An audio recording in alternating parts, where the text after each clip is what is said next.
भगवद गीता के श्लोक को आगे ले चलते हुए न रूपमस्येह तथोपलभ्यते नान्तो न चादिर न च संप्रतिष्ठा अश्वत्थमेनं सुविरूढ़ मूलम असंग शस्त्रेण दृढ़ेन चित्वा। भगवान ने कहा न रूपमस्येह तथोपलभ्यते, जैसा आप संसार रूपी वृक्ष को देख रहे हैं वैसा ही उतना ही नहीं है। जितनी मात्रा में, जितने विचार में, जितनी शक्ति की दृष्टि की दौड़ है वहां तक आप देखने का प्रयत्न करते हैं, वहीं तक ये नहीं है। न रूपमस्येह तथोपलभ्यते, और जैसा जैसा जो लोग इसको प्राप्त करने का यत्न करते हैं वैसा ही उतना नहीं है, क्योंकि जैसा परमात्मा व्यापक है वैसा ये जगत भी तो व्याप्त है। जगत किसका कितना ये कहना बहुत कठिन।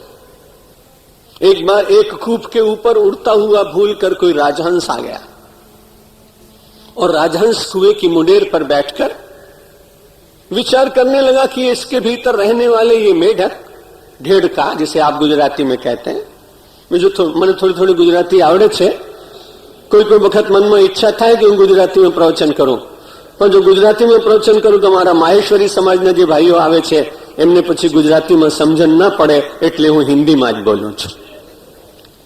तो उस मुंडेर पर बैठे हुए राजहंस ने कहा, अरे भाई तुम लोग इस छोटे से कुएं में रहते हो, हमारा सरोवर तो बहुत बड़ा है।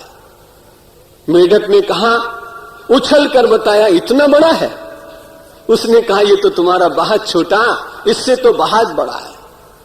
उस मेढक ने फिर और लंबी उछलांग मारी और कुएं के आधे भाग को छू कर कहा, तुम्हारा इतना बड़ा सरोवर है क्या? उसने कहा ये तो बहुत छोटा है।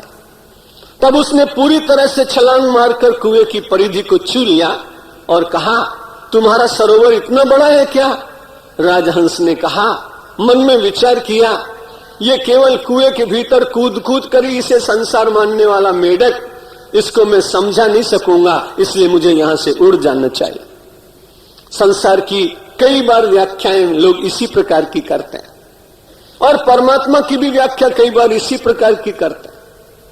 अपनी दृष्टि से, अपनी साधना से थोड़ा सा प्राप्त करने पर वहीं पर इति मानने वाले लोगों की कमी संसार में नहीं। पर भगवत गीता के गायक भगवान श्री कृष्ण हम सब लोगों को कहते न रूपमस्येह तथोपलभ्यते नान्तो न चादिर न संप्रतिष्ठा, न तो इसका आदि है और न जैसा हम विचार करते हैं सदा ये बना रहेगा वैसा ये रहता भी नहीं। संसार न मालूम कितनी बार प्रलय को प्राप्त हुआ है और कितनी बार प्रलय को प्राप्त होगा, कितनी बार अच्छाइयां संसार में आई हैं और कितनी बार संसार में बुराइयां आई। कलयुग बहुत है, चारों तरफ जो कुछ देखते सुनते हैं बहुत ही पीड़ा होती है।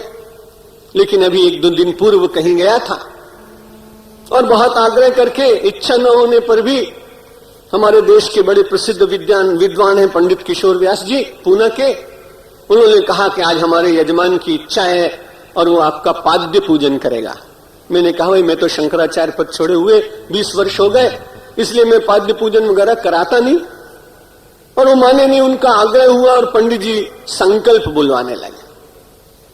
बड़े ध्यान से संकल्प सुन रहा था तो उसमें आया कि कलयुगे कलि प्रथम चरण, कलयुग का तो अभी पहला चरण है, इसलिए बुराइयां ज्यादा नहीं आई हैं, घबराने की बात नहीं।